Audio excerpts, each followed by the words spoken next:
할렐루야. 영광스러운 타이베이 한국 교회 설교자로 이 자리에 서니 뜨거운 감격의 마음으로 눈물이 흐릅니다. 첫 번째는 두고온 교회가 그리워서 눈물이 납니다. 그리고 이 타이베이 중심에 우리 한국 교회가 세워져서 우리 굉장히 젊고 활력이 넘치는 교회 같습니다. 우리 귀한 김다른 원로 목사님의 모습 자체도 너무 귀감이 되고 얼마나 수고가 많으셨을까, 얼마나 귀한 일이 있었을까 생각하니 감개무량합니다. 오늘 찬양대 찬양 감사합니다. 너무 아름답습니다. 이 시간 우리 사랑하는 윤진규 목사님의 타이베이 한국교회 취임 예배에 저는 찬송, 시, 그리고 그리스도의 군사라는 에베소서의 영적인 흐름을 따라서 세 가지로 여러분을, 우리 한 목사님을 축복하고 하나님의 은혜를 나누고자 합니다. 사도 바울이 옥중에서 쓰신 편지가 에베소, 빌립보, 골로새, 그리고 빌레몬서라고 합니다. 그 중에 첫 번째 옥중 서신은 에베소서입니다. 3쪽에 나와 있습니다. 바울이 에베소서에서 에베소서라는 이 옥중 서신을 쓰게 된 것은 3쪽을 좀 보여주시면 감사하겠습니다. 설교 원고 3쪽.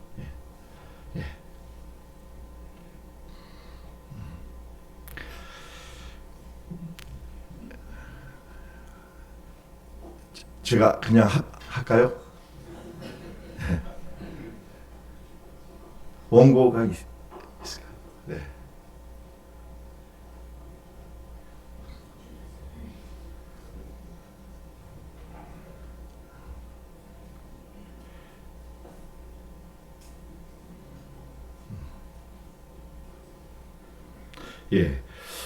에베소서를 쓰게 될 때에 영적인 상황을 바울은 고린도후서 1장 8절로 10절에서 우리가 아시아에서 당한 환난을 너희가 모르기를 원하지 아니하노니 힘에 겹도록 심한 고난을 당해 살 소망까지 끊어지고 9절에 보면 사형 선고를 받았다. 이렇게 육신적으로도 심히 맹수와 싸워서 거의 죽을 뻔한 큰 고난을 경험했다라고 말을 하고 있습니다. 그런데 이 육신적인 고난만이 바울에게 찾아왔던 것이 아니라 동시에 영적이고 심리적으로도 대단한 고통과 마음이 찢어지는 아픔이 있었습니다. 그 이유는 고린도 교회, 사도 바울이 개척한 고린도 교회로부터 편지가 왔는데 고린도 교인들이 베드로 사도와 아볼로 사도의 말씀을 듣더니 게바파, 또 아볼로파, 심지어 그리스도파로 사분오열되어서 찢겨져서 싸우고 있을 뿐 아니라 고린도 교회를 개척한 사도 바울에 대하여 두 가지를 말을 한다라고 말합니다. 첫째는 목사도 아니다라는 겁니다. 사도 바울은 사도의 자격을 보여주는 추천서가 없다. 예루살렘 교회와 사도들의 추천서가 없다. 이것이 바울의 사도성에 관한 문제 제기였습니다. 추천서가 없는다라는 말은 사도의 자격이 없다라는 말입니다. 얼마나 여러분이 바울에게 모욕적이고 끔찍한 수치스러운 말이 되겠습니까? 또 고린도후서 10장 10절을 보시면 바울에게는 편지의 글은 힘이 있고 유창하고 능하나 그의 말은 시원치 않다. 다시 말하면 수사하기 당시에는 대단히 중요한 분야였는데 사도 바울의 설교가 은혜롭지가 않다. 이것이 사도 바울을 향한 두 번째 공격이었습니다.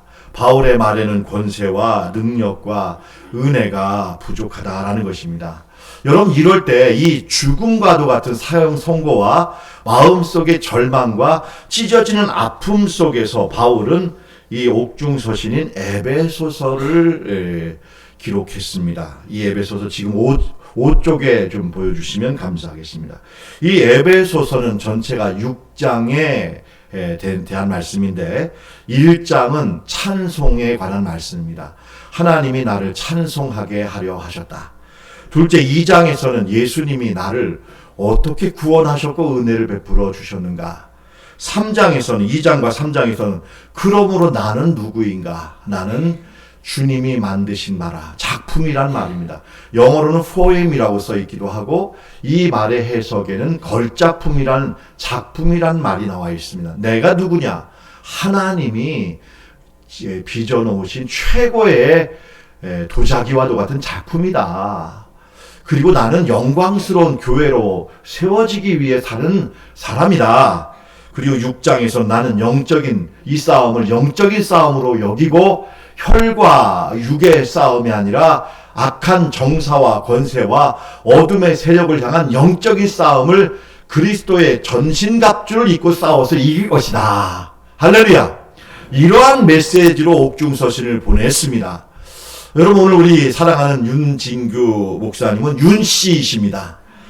민족 시인인 윤동주 시인이 생각이 났습니다. 윤동주 시인은 그 시를 시집에서 쓰는데 하늘과 바람과 별과 시라는 시집이 유일합니다. 이 모든 시를 시작하는 마당에 서시를 썼습니다. 죽는 날까지 하늘을 우러러 한 점 부끄러움이 없기를 입새에 이는 바람에도 나는 괴로워했다. 별을 노래하는 마음으로 모든 죽어가는 것을 사랑해야지. 그리고 나한테 주어진 길을 걸어가야겠다. 오늘 밤에도 별이 바람에 스치운다. 이 시를 구조적으로 분석해보고 이 시의 요소를 에베소서와 대조해보면 저는 일치한다고 봅니다. 다시 말하면 윤동주의 서시는 에베소서의 메시지를 담고 있다. 이렇게 제가 느끼게 됩니다.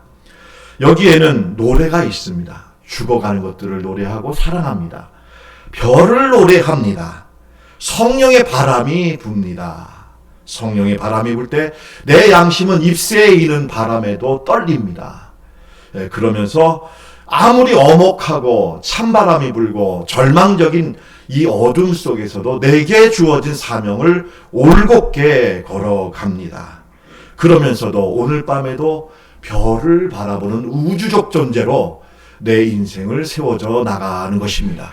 이것이 위대한 윤동주의 서시일 뿐 아니라 사도 바울이 찢어질 듯한 마음의 고생, 고통과 이 맹수와의 싸움 속에서 결국은 승리한 영적인 원동력입니다.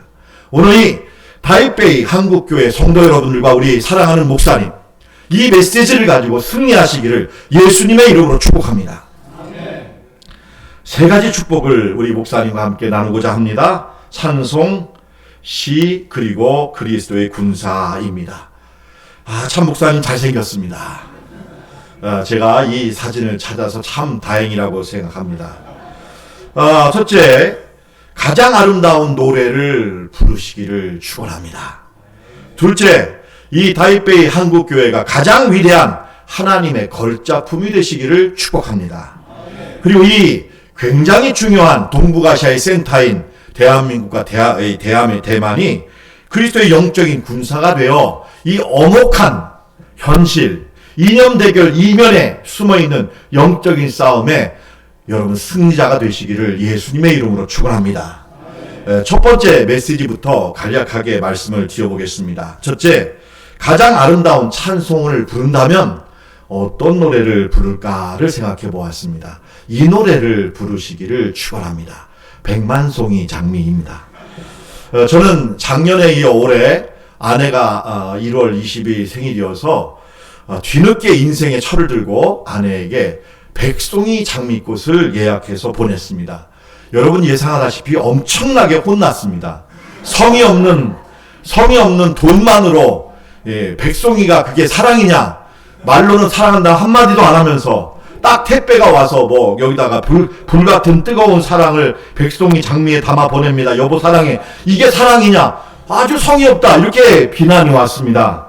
제가 그래서 제 진심을 어떻게 표현할까 하다가 카톡에다가 백만송이 장미 노래를 가사를 보내면서 진심이다 이렇게 말씀을 했습니다. 여러분, 그래서 이 제가 소리를 보냈다는 게 중요한 게 아니라 이 과정에서 제가 한 가지 좋은 노래를 만나게 되었습니다. 그게 바로 심수봉 씨가 부르신 백만송이 장미라는 노래인데 너무 가사가 은혜롭습니다. 가사를 그쪽에 나와 있습니다. 먼 옛날 어느 별에서 내가 세상에 나올 때 사랑을 주고 오라는 작은 음성 하나 들었지. 윤 목사님, 여기서 사랑 주고 돌아오세요? 사랑을 할 때만 백만송이 꽃이 피는데 진실한 사랑을 할 때만 피어나는 사랑의 장미. 여러분, 언제 이 사랑은 피어날까? 어떻게 하면 진실한 사랑을 나눌까? 하고 피눈물 나는 기도를 하고 눈물을 흘리고 가슴을 찢을 때만 사랑의 장미가 핀다는 것입니다. 여러분, 그런데 그렇게 사랑하신 분이 누구세요? 우리 예수님 십자가에서 장미꽃 피우셨잖아요. 십자가에서 수백만 장미꽃을 피웠는데 그것을 안겨주어도 우리 아내처럼 이건 사랑이 아니네 마니네 하면서 알아주지도 않지만 알아주던 안 알아주던 우리 예수님은 십자가에서 피와 땀과 눈물로 수백만 송이의 장미꽃을 피운 줄로 믿습니다. 그렇게 우리 목사님께서도 그렇게 수백만 꽃의 장미꽃을 피우고 돌아오라고 하나님이 이 땅에 보내신 줄로 믿습니다. 미워하는 사람이 한 사람도 없길 바랍니다. 아낌없이 주시길 바랍니다. 수백만 송이. 저도 이 자리 테이프에 올 때 내가 며칠 안 되지만 여기서 어떻게 하면 많은 꽃을 피우다가 돌아갈까 이 생각만 하고 왔습니다. 여러분, 심수봉 우리 가수님은 아가페 사랑을 주제로 이 가사를 개사했다고 말합니다. 강릉 밤하늘에서 이 노래를 부른 영상을 보았더니 이 노래를 부르기 전에 이런 멘트를 하셨습니다. 사랑은 정말 사랑의 가치는 딱 한 곳에밖에 나오지 않는다라고 생각하는데요. 그 사랑의 대표자가 바로 예수 그리스도의 사랑입니다.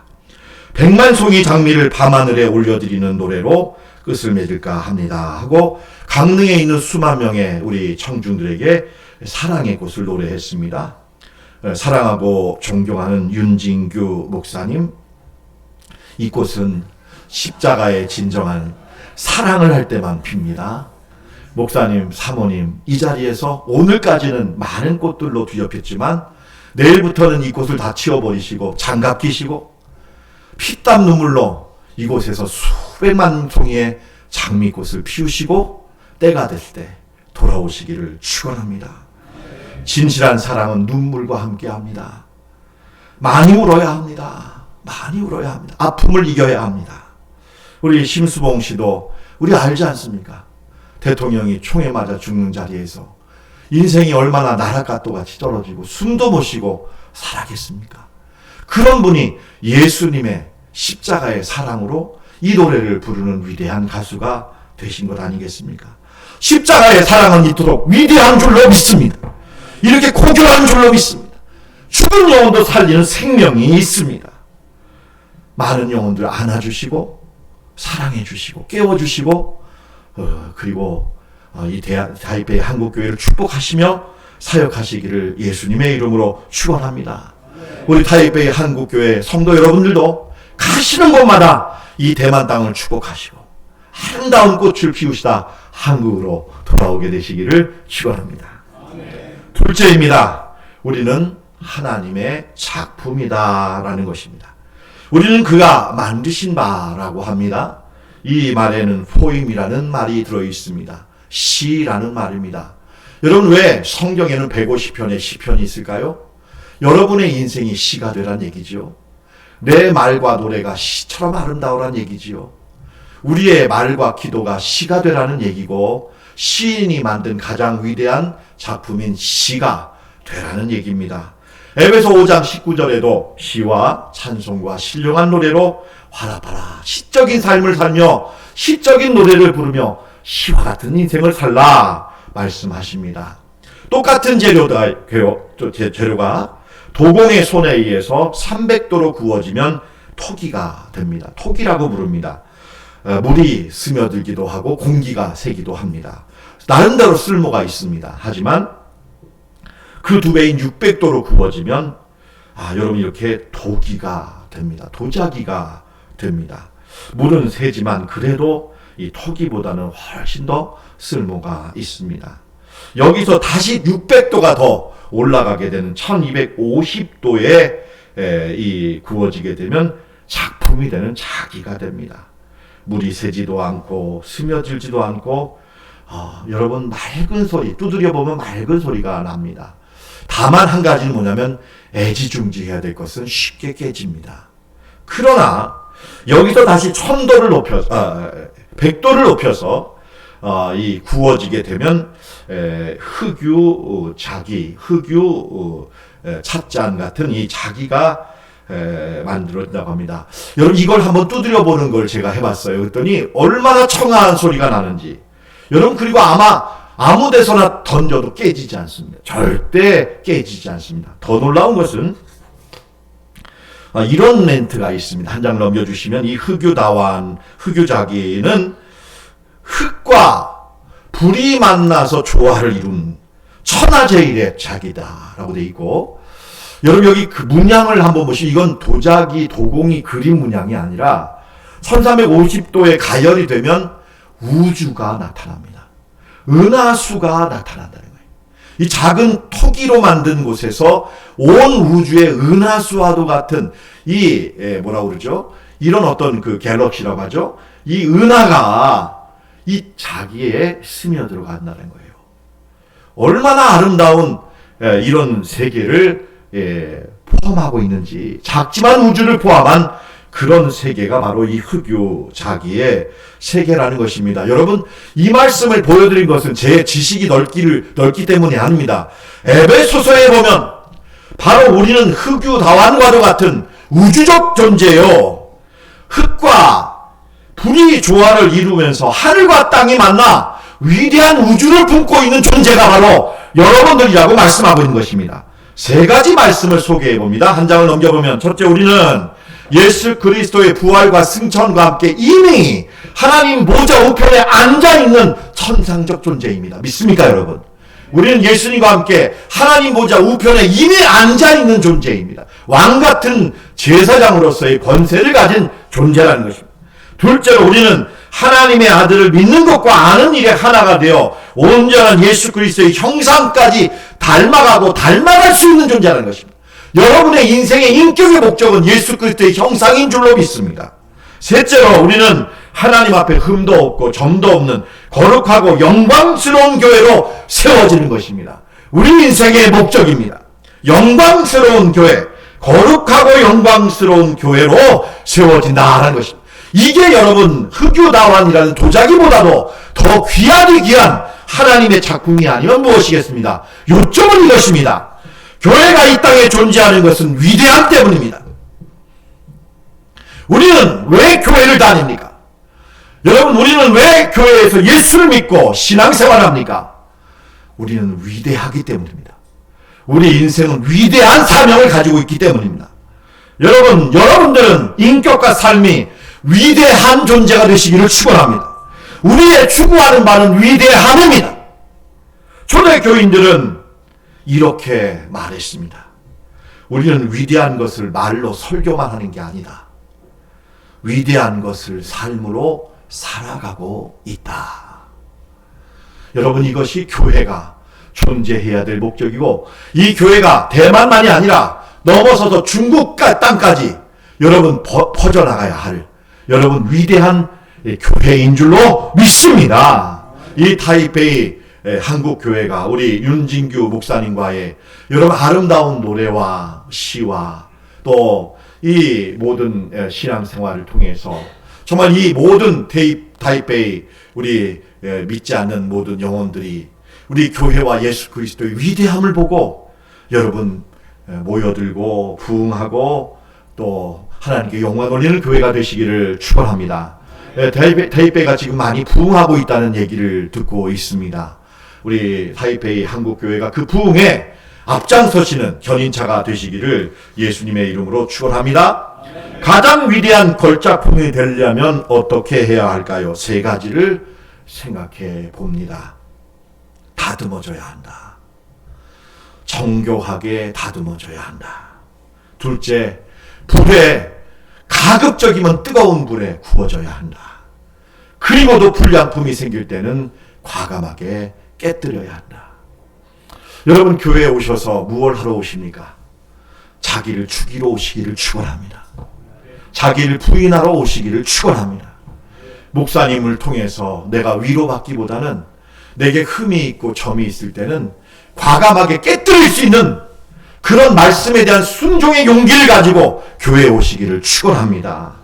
그리야 여러분들 가장 위대한 하나님의 걸작품이 되시기를 예수 그리스도의 이름으로 축원합니다. 이제 셋째로 그리스도의 전신갑주를 입은 군사에 대해 말씀드리겠습니다.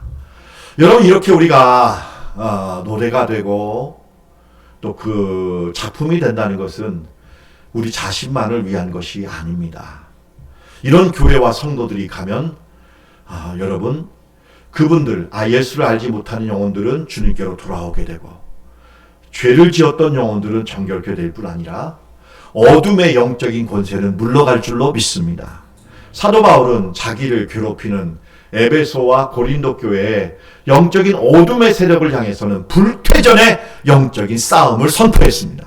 하나님의 전신갑주를 입고 내가 인간적으로는 인내하고 용서하고 인내하며 가르치지만 영적으로는 이 어둠의 정사와 권세와 어둠의 세력들을 향해 영적인 싸움을 싸우는 강력한 그리스도의 권세로 내가 승리한다. 이렇게 영적인 전쟁을 선포했던 것입니다. 지금 세계 곳곳에서는 전쟁의 소식이 끊임없이 들려오고 호랑이 사자의 코털을 건드리듯이 동북아시아에서도 전쟁이 난다. 동북아시아에서 전쟁이 난다. 지금 대한민국도 끊임없는 전쟁의 위기 속에 있고 아마도 이 대만도 라이징거 맞습니까? 대통령 총통? 이 친미 대통령 독립을 주장하는 대통령이 당선됨으로 지금 중국에서도 상당히 지금 분노하고 있다는 소식을 듣게 됩니다. 어찌 보면 대한민국과 대한민국의 상황은 영적으로 지금 동일하다고 볼 수가 있습니다. 지금 2024년도에게는 기도가 가장 필요할 때이고 미국의 동아시아, 동북아시아의 작전 구상도를 저희 보시면 사실은 대한민국과 대만은 연결되어 있다라고 할 수가 있습니다. 여러분, 우리가 흔히 학교를 다닐 때 보았던 지도를 보면 한 장을 넘겨주시면 대한민국도 반도에 그저 절반에 불과하고 대만 땅도 그저 경상남북도를 합한 작은 땅과도 같이 우리가 생각이 됩니다. 이 두 나라가 뭘 할 수 있겠느냐? 우리는 이렇게 생각하게 됩니다. 하지만 여러분, 제가 일본에 주둔하고 있는 미국 사령관의 인터뷰를 보고서 생각을 바꾸게 됐습니다. 여러분, 이 지도를 이 사령관님은 모해 사령관인데 SBS하고 인터뷰를 하면서 자기 뒤에다가 거꾸로 뒤집어진 동북아시아의 지도를 놓고 인터뷰를 했습니다. 여러분, 이 지도를 보실까요? 여러분, 이 지도를 보면 대한민국과 대만은 어떤 위치에 있습니까? 높은 위치에 있습니다. 전쟁에서도 높은 위치가 유리합니다. 여러분, 대한민국과 대만은 이 동북아시아 전체를 품으라고 영적인 센터가 되라고 그리고 복음화하라고 하나님이 교회를 세워주신 줄 믿습니다. 일본의 교회 많지 않습니다. 교회가 가장 많은 곳은 대한민국과 대만입니다. 그리고 여기에 우리 타이베이 한국교회가 세워져 있습니다. 우리 윤준기 목사님을 보내셨습니다. 저와 형제지간이 되도록 급속하게 관계를 맺어주시고 또 영적인 기도의 동지가 되고 친구가 되어 우리 함께 목회하자는 약속을 품고 이 자리에 제가 서게 되었습니다. 저희 교회도 이 대한민국의 영적인 어둠의 세력을 향해 이번 40일의 기도를 선포하고 피나는 금식과 기도로 민족과 나라를 위해 기도할 것을 지금 준비하고 있습니다. 우리 목사님, 우리 성도 여러분, 지금 이 동북아시아는 영적인 치열한 어둠의 권세와의 싸움이 있습니다. 이건 이념 대결이 아닙니다. 영적인 어둠의 세력과의 싸움인 것입니다. 믿습니까, 여러분? 여러분, 지금 우리 대한민국은 보통 나라가 아닙니다. 우리 한국교회의 위대한 업적 중에 하나는, 두 가지 업적 중에 하나는 뭐냐면 전 세계 800만 디아스포라가 있다는 것입니다. 좀 극단적인 얘기지만 대한민국의 핵무기가 터져서 망한다 할지라도 우리 한민족은 망하지 않는 게 전 세계 800만이 흩어져 있습니다. 가는 곳마다 교회가 있습니다. 얼마나 뜨겁게 찬양하는지 제가 오늘도 이렇게 찬양을 듣고 기도하는 모습을 보면서 감개무량했습니다. 여러분, 우리 대한민국의 사명은 세계 복음화인 줄로 믿습니다. 하나님은 예루살렘에 모인 이스라엘 디아스포라를 성령으로 변화시켜서 전 세계에 파동되게 하심으로 오늘날까지 전 세계를 복음화하고 하나님 나라를 이루시는 일을 끊임없이 이루어 가셨습니다. 우리 윤진규 목사님과 타이베이 한국교회, 여러분의 사명 또한 이 대만을 위해서, 그리고 여기에 넘어오신 선교사님들과 성도들과 함께 저 중국 땅을 보면서, 지금 중국 땅에 아마 3억 명이 넘는 크리스찬들이 있다고 합니다. 이 공산주의가 무너지고 나면 3배, 4배의 크리스찬들이 나타날 거라고 지금 예상하고 있습니다. 여러분, 이 동북아시아는 많은 변화가 있을 줄로 믿습니다. 그 변화를 영적으로 준비하고 여러분 복음을 위해 헌신하시는 여러분 되시기를 주님의 이름으로 축원합니다. 제가 조금 더 말씀드릴 게 있지만 나중에 말씀드려도 될 것 같고 이제 우리 유진 피터슨 목사님 말씀 듣고 제가 말씀을 마치겠습니다. 27쪽입니다. 하나님의 말씀이야말로 없어서는 안 될 무기입니다. 마찬가지로 계속되는 이 전쟁에서 기도는 필수입니다. 열심히 오래 기도하십시오. 형제, 자매를 위해 기도하십시오. 이제 결론입니다. 감옥에 갇힌 사도 바울은 에베소에 기록된 옥중서신의 말씀과 믿음으로 승리했습니다. 옥중에 갇혔지만 하나님은 그럼에도 불구하고 무슨 일이든지 다 할 수 있다는 그러한 믿음을 가지고 담대히 복음을 전했을 때 바울 한 사람을 통해서 어마어마한 영적인 장벽이 무너지고 로마가 300년 후에 다 복음화되는 역사가 있게 된 것입니다. 여러분, 큰 비전과 꿈을 우리 윤 목사님과 함께 가지시기를 축원합니다. 위대한 일을 감당하시기를 축원합니다. 이 땅에 많은 영적인 꽃을 피우시고 이 역사 속에 이 동북아시아의 역사는 어둠의 권세가 이 타이베이 한국교회의 기도와 말씀을 통해 여러분 깨어지게 되고 하나님의 나라가 확장되시기를 주님의 이름으로 축원드립니다. 기도하겠습니다.